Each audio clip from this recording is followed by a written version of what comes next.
en la Zona Cero.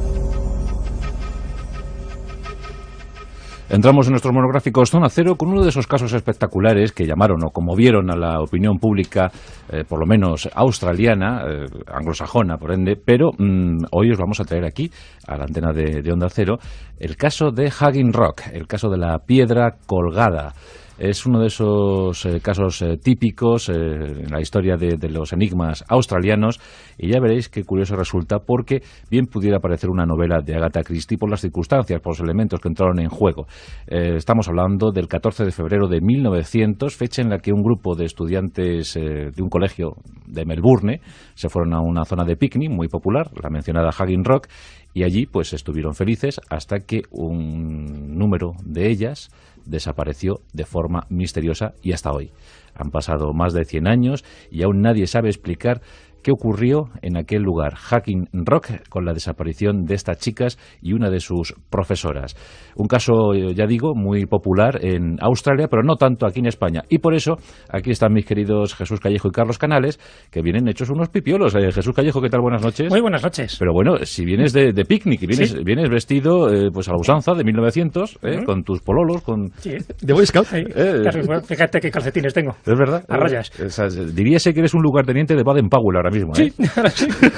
Tengo aquí un palito también. Es verdad, y la flor de lis. Sí. Mira cómo viene Carlos Canales de guapo. ¿Qué tal, Carlos? De sacar de Baden-Powell del campo de concentración, que es donde le deja.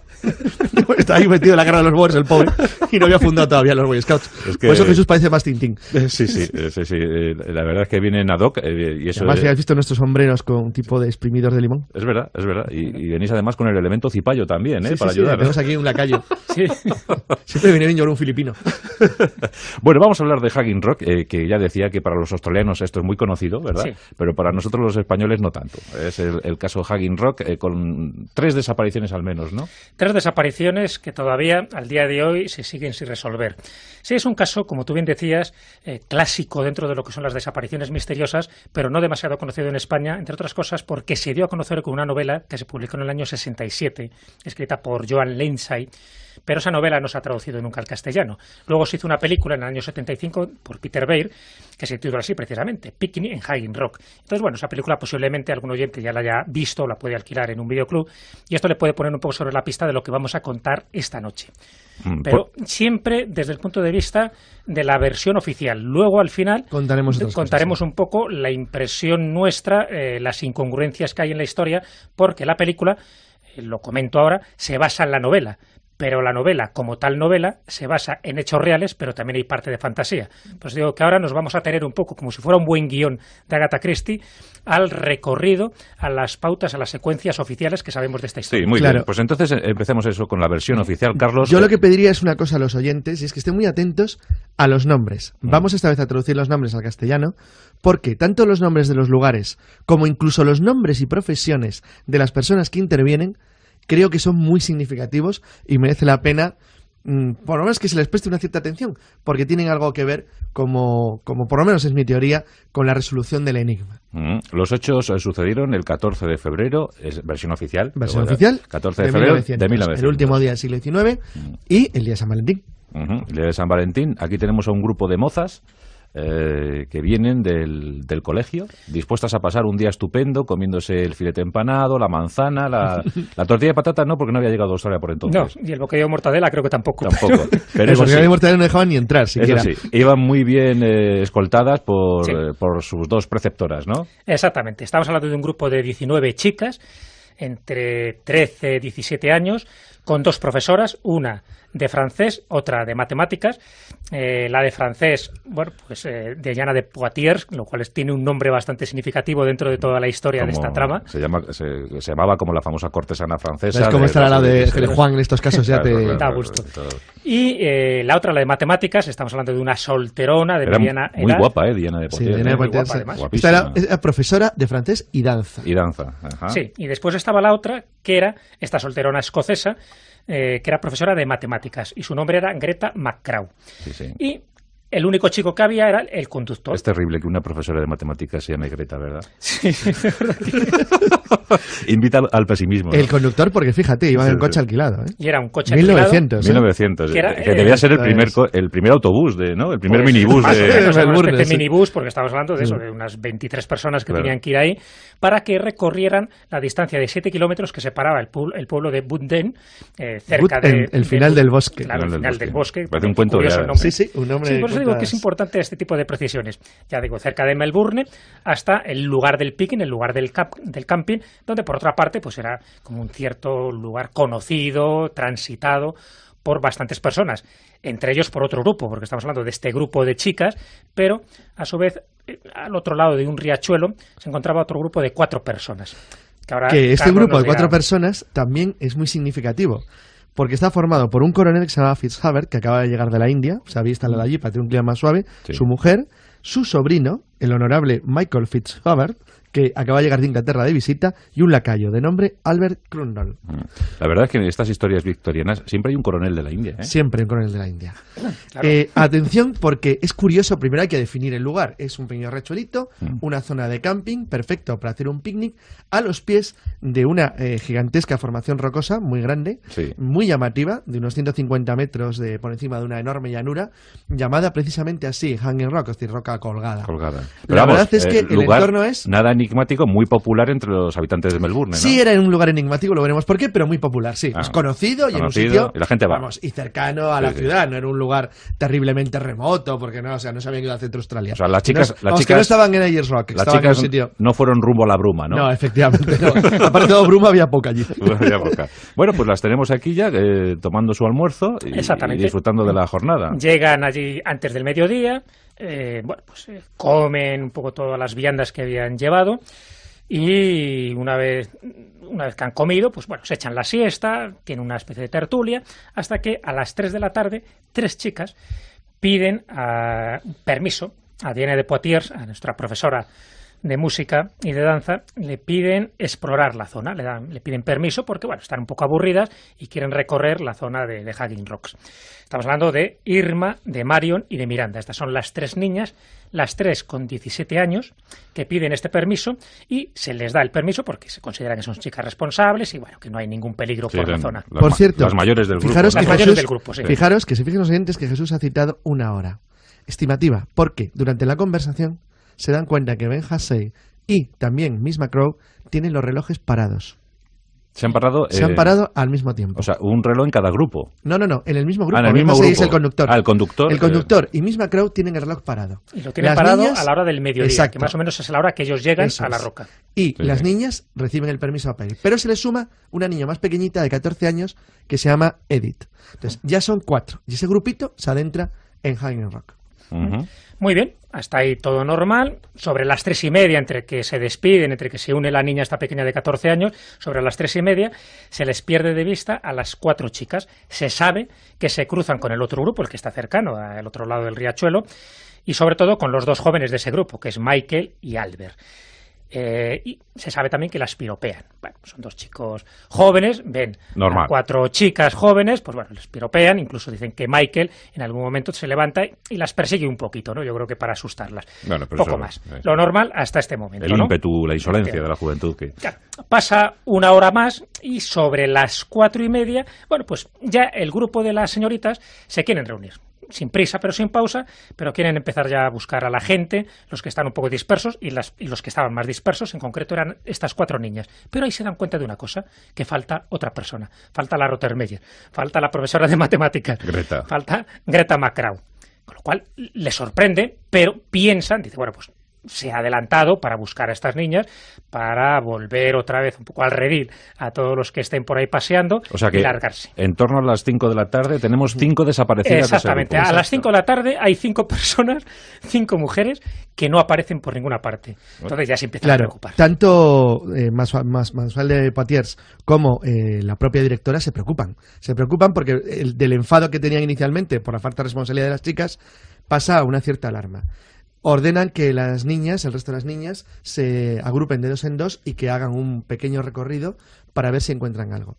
No encuentran nada y muy alarmadas, cuando llega la noche deciden, ante la oscuridad, volver y comunicarlo, obviamente, a la policía de Gooden. Bueno, antes a las 5:30 aparece Edith. Bueno, sí, Edith Horton, niña está de 14 años, es verdad. aparece, sale de unos matorrales. A las 5:30, pero tú fíjate... Gritando de manera histérica, es lo único que... A las 3 estamos hablando de ese grupo de más de 20 personas y a las 4:30 la directora hacía recuento y tiene un 25% de bajas. Sí, exactamente. Sí, tenía como los franceses en Zaragoza. Entonces, a la situación malísima. Ocurre este hecho ya bastante preocupante porque solo aparece una niña, pero aparece la pequeña, la pequeña de 14 años, pero aparece como atontada, ida. Es decir, sale de unos matorrales totalmente magullada. Y no pueden sacarla otra palabra. Dice, bueno, ¿y dónde están tus compañeras? ¿Dónde está la señorita McGraw? No puede contestar nada, tiene como una amnesia, está como asustada, como si hubiera visto algo que la impactó. Entonces, bueno, como no pueden hacer nada con ella, no se puede sacar ningún testimonio, lo que hacen es, como decía Carlos, cuando llega ya la noche, al ver que no hay forma, ¿no?, a pesar de las batidas que estaban haciendo de 2 en 2, incluso el grupo este de chicos que había, incluido la mujer, ¿no?, este grupo de 4 personas que estaban en el otro riachuelo, ya se habían ido, o sea que, bueno, nada anormal hasta ese momento, pero las niñas no aparecían, ni siquiera tampoco la profesora. Entonces es cuando por la noche dan por finalizada esa búsqueda y se van para casa, se van al pueblo. Allí el médico de Wooden, un doctor que se llamaba Mackenzie, examinó a la niña, Edith Horton, y llegó a la conclusión de que tenía una leve conmoción, que tenía cortes, arañazos y magulladuras, pero lo atribuyó al correr por los matorrales, no a nada especial ni grave. Lo que pasa es que la semana siguiente, esta misma niña fue interrogada, ya más tranquila y más calmada, por un oficial de policía que se llamaba Bumper. En el interrogatorio reveló algo muy, muy extraño. Y es que dice que cuando ella gritaba y corría en la roca, porque no recuerda nada de lo que vio, recordaba haber visto a Miss McCraw cruzándose con ella. Pero Miss McCraw no la escuchaba, aunque ella la veía y la tenía que oír gritar por la distancia. Y sobre todo, la niña indignada y alarmada estaba preocupada porque Miss McCraw, la seria, dura y Rottenmeier del grupo, iba sin falda. Iba en bragas. Caramba. Y eso era insólito. No sabemos si se quedó muda y atontada Edith cuando vio ese espectáculo, pero el hecho es que este dato que lo suministra unos días después empieza a ser bastante revelador, porque McCraw no ha aparecido todavía. No se sabe nada de ella. Y que la vieran de esa forma, una persona que destacaba por su seriedad, en fin, por su carácter muchas veces austero, algo indicaba que le había pasado algo. Entonces empezó a haber un sospechoso. Y el sospechoso era Michael Fitzgerald, el del grupo, el sobrino del coronel inglés. Claro, el que perseguía, que por cierto, tanto él como Albert Crundall, el lacayo de su coronel, de su tío, habían participado en el grupo de búsqueda que se había organizado para intentar encontrar a las niñas al día siguiente de la desaparición. Y sospechan de Mike porque, claro, había sido el... Lo que pasa que era de una familia poderosísima en la región. Sí. No había ningún indicio aparente porque no hay huellas, no encuentran nada, no encuentran pisadas, no hay rastros. Y sobre todo ocurre algo muy extraño antes de desestimar los posibles indicios de sospecha de que pudiera ser el culpable Fitzgerald. Y es que los perros rastreadores, además una zona como Australia donde están acostumbrados a tener perros muy especializados y donde la gente cazaba, siguen aparentemente el rastro de la ropa de Miss McCraw, que era lo que tenían como ejemplo para seguir. Y llegan, después de ascender por la roca, hasta un lugar en el cual el perro que iba adelante se queda totalmente aterrorizado con los pelos en punta y empieza a ladrar. Y se niega a continuar. A partir de ahí, la policía suspende cualquier tipo de investigación en la zona, pero eso unido a presiones de la familia Fitzgerald hacen que Michael deje de ser sospechoso principal de la investigación. El misterio de Haggin Rock. Interesante, ¿verdad? Pero estamos hablando de 4 muchachas, o sea, 3 muchachas y una profesora desaparecidas. Sí, exactamente, porque ya ha aparecido esta niña, Edith, cuenta esta versión un poco atropellada de los hechos. Cuando ve a su profesora McCraw en bragas, debió ser, ya digo, pues un espectáculo, y ve algo, da un dato muy significativo. Dice que también aprecia una especie de nube rosa. Sí. Una extraña nube rosa, que en principio no le dio mayor importancia, pero como había que recabar toda la información, ella lo cuenta dentro de ese relato que da el miércoles, cuando ya está más tranquila, está más serenada, ya no está tan histérica por algo que debió ver, pero que no se acordaba, salvo con este tipo de retazos de información. El viernes, estamos hablando ya de la semana siguiente, es importante lo que ocurre el viernes, a partir del viernes. Mike, yo creo que un poco como responsable un poco de la situación y con algún remordimiento, él decide pasar solo él. Pero fíjate, primero le pide al lacayo de su tío, a Crundall, que le acompañe. Y efectivamente, luego pasa la noche solo en Hanging Rock. Luego la pasa solo, él un poco buscando pistas, en fin, no se sabe muy bien, pero decide pasar la noche solo en un lugar impresionante, según dicen todos los testimonios. O sea, que para pasar allí la noche, en fin, hay que tener una cierta valentía.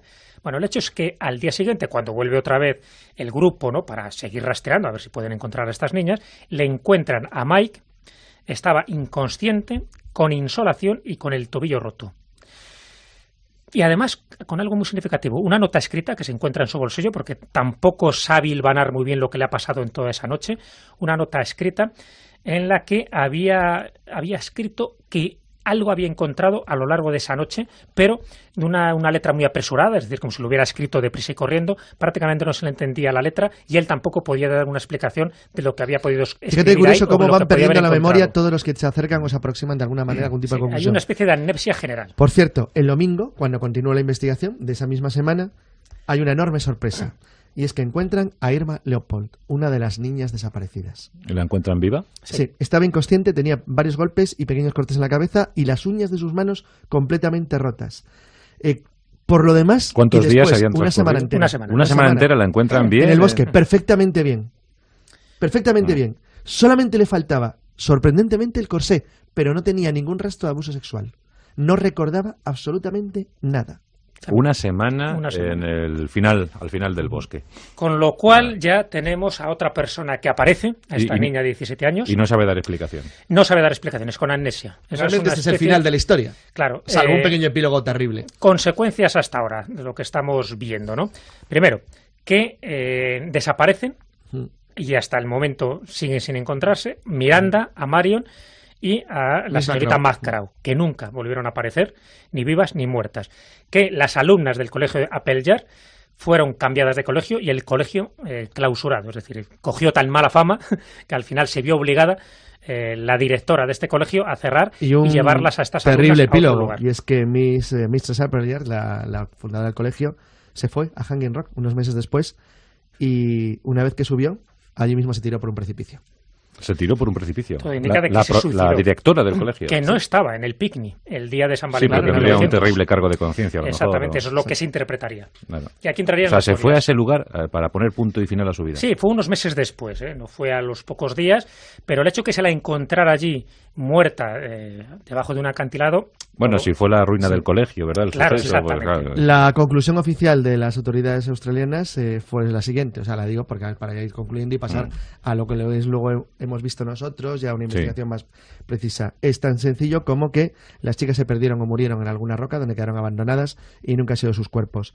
En el caso de Edith Horton, la niña que se encontró con estado de conmoción, se piensa simplemente que eso le ocurrió pura y simplemente por la histeria o por una caída. En cuanto a la pérdida del corsé de Irma, se lo atribuyeron a que de esa manera podía correr más rápido. Nunca se explicó de ninguna manera razonable o lógica las amnesias, las pérdidas de la desorientación, la conmoción, la pérdida de memoria y los relojes parados. Y la nube rosa. Y la nube rosa. Y la nube rosa. Incongruencias del caso. Incongruencias. Bueno, la otra teoría, aparte bueno, de hay dos teorías, la del crimen, claro. Que fuera un crimen y los dos sospechosos eran Mike y Albert. Exacto, se intentó demostrar que Mike y Albert podían haber sido los responsables del crimen a una historia estilo la de Alcácer, es decir, que la llevaran a una propiedad que tenía el coronel en la zona donde abusaron sexualmente de las chicas, pero simplemente ahí hay dos cosas tremendamente problemáticas para poder acusarlas. Uno, había una superviviente. Dos, que no les acusó. Y tercero, seguían siendo vírgenes. Seguían siendo vírgenes hay algo... y tuvieron que asesinar a las 3 en una hora. Efectivamente, no había tiempo suficiente. Entonces, realmente la teoría del crimen, que era la más atractiva desde el punto de vista del escenario, no se sostiene. No se sostiene. No, después están las otras teorías, las más heterodosas, evidentemente, cuando se habla de un viaje en el tiempo, de un universo paralelo. De hecho, en la película, la de Picnic en Hanging Rock, esta película del año 65... Es muy llamativo lo que cuenta la niña de cuando ve a la profesora. Sí, indagan en esta última posibilidad que acabo de comentar, porque en la película, al final, estas niñas es como si fueran absorbidas por la roca. Es decir, que sí abundan la posibilidad de una especie de puerta dimensional. Por otra parte, es una roca llena de leyenda, ¿no? Desde épocas ancestrales donde vivían espíritus de la naturaleza. O sea que, bueno, todo ese tipo de cosas sirven luego para abonar todo este tipo de teorías un poco cogidas a contrapelo hincapié, ¿no? Porque, claro, cuando ya empiezas a explicar esto en un viaje en el tiempo, que la nube rosa era, pues es una especie de nube donde entrabas en otra especie de dimensión paralela. Por supuesto, no hay pruebas, son increíbles. Pero las incongruencias un poco a lo que íbamos, porque todo esto que estamos contando parte de esa versión novelesca que se escribe en el año 1967 por parte de John Lindsay. Luego, cuando se investiga el caso, nos damos cuenta de que el día de San Valentín de 1900 no cayó en un sábado, que es cuando realmente empieza, sino que cayó en un miércoles, que el colegio para señoritas Clyde College, que es el que les inspiró el nombre, es del año 19, no del... Fue primero, se inaugura en 1910, pero cuando pasa a Buden, esta localidad es en 1919, con lo cual también aquí hay una incongruencia. Y además es muy curioso que en el Wooden Star, que era el periódico del pueblecito, ni tampoco en los dos grandes diarios de Melbourne, el Age y el Argus, hay ninguna mención en febrero de 1900 a ningún tipo de desaparición.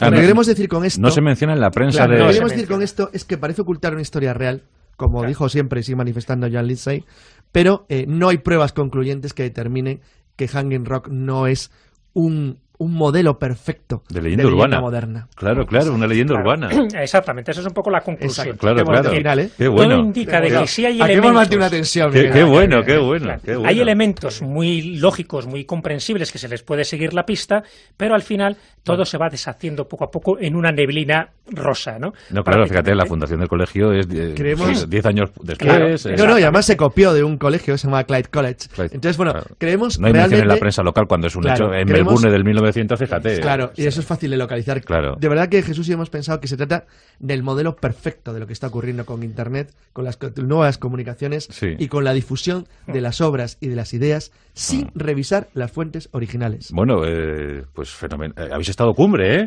Me habéis mantenido aquí tenso. Estoy ahora mismo... Es que no sé, no me va a creer los entes que tú lo sabías. O sea, llorando estaba yo por Greta ahora mismo. Digo, qué mal terminar tu vida en la Tierra, ¿verdad? Que la última cuidado, todos los nombres y los lugares son reales. Lo que no coinciden es en el espacio-tiempo, pero... Claro, está buscado una manera de decir, efectivamente, si alguien hace un análisis de la gente que vivía en Guden de 1900, se encuentra con que efectivamente los hermanos Hussey dirigían unos almacenes en Guden y el doctor se llamaba Mackenzie, pero no vivía en Guden, pero sí muy cerca. Con lo cual, es decir, se eligió o se recreó la leyenda en base a un supuesto hecho real, pero adornado con un montón de elementos que podían hacer muy difícil una investigación. El gran fallo es que solamente había un periódico en Guden y en febrero de 1900 no hay ninguna desaparición. No hay ninguna desaparición, y hubiese sido el caso del año, vamos. Claro, con lo cual la historia... Para el Wooden Start, imagínate. Bueno, la historia termina bien. La historia, el misterio de Hanging Rock, un clásico, pues bien pudiera ser una leyenda urbana australiana de ese año. Que se repite continuamente, que en los libros de desapariciones misteriosas sale siempre, está, sobre todo en los libros anglosajones, ya digo, en España es muy poco conocido, por eso lo hemos traído a colación, pero es el clásico caso de la leyenda urbana que se genera a principios de siglo y que tiene todos los componentes para fabricarse como se hizo una buena novela. Menos mal que os tengo a vosotros que me investigáis bien el asunto. Bueno, pues habéis estado cumbre. Toma, Jesús, para ti, pues esta ropa menor, unas bragas. Vamos. Sí. Ay, pone Macron en la etiqueta. Claro, pone Greta. Sí, Greta, bueno. Es un tamaño un poco exagerado a lo mejor, pero... Sí, mira, cuadros, si son escoceses, es verdad. Talla 52, pero en fin, vamos a ver. Mira, cuadros. Y toma para ti, Carlos, pues esta cestita, ¿verdad? Qué bonito. Que viene pues con todas las viandas que te puedas imaginar. Una lata de aceitunas rellenas. Está fosilizado este pack. Sí, claro, hombre, lo del año 1900 no creo yo que aguante. Misteriosa y hasta hoy. Han pasado más de 100 años y aún nadie sabe explicar qué ocurrió en aquel lugar, Hanging Rock, con la desaparición de estas chicas y una de sus profesoras. Un caso, ya digo, muy popular en Australia, pero no tanto aquí en España. Y por eso, aquí están mis queridos Jesús Callejo y Carlos Canales, que vienen hechos unos pipiolos. Jesús Callejo, ¿qué tal? Buenas noches. Muy buenas noches. Pero bueno, si vienes de picnic y vienes vestido pues a la usanza de 1900, con tus pololos, con... Sí. De Boy Scout. Fíjate qué calcetines tengo. Es verdad. A rayas. Diríase que eres un lugarteniente de Baden-Powell ahora mismo. Sí, ahora sí. Tengo aquí un palito también. Es verdad, y la flor de lis. Sí. Mira cómo viene Carlos Canales de guapo. ¿Qué tal, Carlos? De sacar de Baden-Powell del campo de concentración, que es donde le deja. Está ahí metido en la cara de los Boers, el pobre, y no había fundado todavía los Boy Scouts. Por eso Jesús parece más Tintín. Sí. La verdad es que vienen ad hoc. Y eso además, si has visto nuestros sombreros con un tipo de exprimido. La Zona Cero. Entramos en nuestros monográficos Zona Cero con uno de esos casos espectaculares que llamaron o conmovieron a la opinión pública, por lo menos australiana, anglosajona por ende, pero hoy os vamos a traer aquí, a la antena de Onda Cero, el caso de Hanging Rock, el caso de la piedra colgada. Es uno de esos casos típicos en la historia de los enigmas australianos, y ya veréis qué curioso resulta, porque bien pudiera parecer una novela de Agatha Christie por las circunstancias, por los elementos que entraron en juego. Estamos hablando del 14 de febrero de 1900, fecha en la que un grupo de estudiantes de un colegio de Melbourne se fueron a una zona de picnic muy popular, la mencionada Hanging Rock, y allí pues estuvieron felices hasta que un número de ellas desapareció de forma misteriosa. De San Valentín, aquí tenemos a un grupo de mozas que vienen del colegio, dispuestas a pasar un día estupendo, comiéndose el filete empanado, la manzana, la tortilla de patata no, porque no había llegado a Australia por entonces. No, y el bocadillo de mortadela creo que tampoco. Tampoco. Pero el bocadillo de mortadela no dejaban ni entrar siquiera. Eso sí, iban muy bien escoltadas por sus dos preceptoras, ¿no? Exactamente, estamos hablando de un grupo de 19 chicas, entre 13 y 17 años, con dos profesoras, una de francés, otra de matemáticas. La de francés, bueno, pues de Diana de Poitiers, lo cual tiene un nombre bastante significativo dentro de toda la historia de esta trama. Se llamaba como la famosa cortesana francesa. ¿Sabes cómo estará la de Juan en estos casos? Ya te da gusto. Y la otra, la de matemáticas, estamos hablando de una solterona de mediana edad. Muy guapa, Diana de Poitiers. Sí, Diana de Poitiers, muy guapa, además. Esta era profesora de francés y danza. Ajá. Sí, y después estaba la otra, que era esta solterona. Contaremos un poco la impresión nuestra, las incongruencias que hay en la historia, porque la película, lo comento ahora, se basa en la novela. Pero la novela, como tal novela, se basa en hechos reales, pero también hay parte de fantasía. Pues digo que ahora nos vamos a tener un poco, como si fuera un buen guión de Agatha Christie, al recorrido, a las pautas, a las secuencias oficiales que sabemos de esta historia. Sí, muy bien. Pues entonces empecemos eso con la versión oficial, Carlos. Yo lo que pediría es una cosa a los oyentes, y es que estén muy atentos a los nombres. Vamos esta vez a traducir los nombres al castellano, porque tanto los nombres de los lugares, como incluso los nombres y profesiones de las personas que intervienen, creo que son muy significativos y merece la pena, por lo menos que se les preste una cierta atención, porque tienen algo que ver, como por lo menos es mi teoría, con la resolución del enigma. Los hechos sucedieron el 14 de febrero, es versión oficial. Versión oficial 14 de febrero de 1900. El último día del siglo XIX y el día de San Valentín. Flor de limón. Es verdad. Y venís además con el elemento cipayo también, para ayudar. Tenemos aquí un lacayo. Sí. Siempre viene bien llevar un filipino. Bueno, vamos a hablar de Hanging Rock, que ya decía que para los australianos esto es muy conocido, ¿verdad? Sí. Pero para nosotros los españoles no tanto. Es el caso Hanging Rock, con 3 desapariciones al menos, ¿no? 3 desapariciones que todavía, al día de hoy, se siguen sin resolver. Sí, es un caso, como tú bien decías, clásico dentro de lo que son las desapariciones misteriosas, pero no demasiado conocido en España, entre otras cosas porque se dio a conocer con una novela que se publicó en el año 67, escrita por Joan Lindsay, pero esa novela no se ha traducido nunca al castellano. Luego se hizo una película en el año 75 por Peter Weir, que se titula así precisamente, Picnic en Hanging Rock. Entonces, bueno, esa película posiblemente algún oyente ya la haya visto o la puede alquilar en un videoclub, y esto le puede poner un poco sobre la pista de lo que vamos a contar esta noche. Pero siempre desde el punto de vista de la versión oficial. Luego, al final, contaremos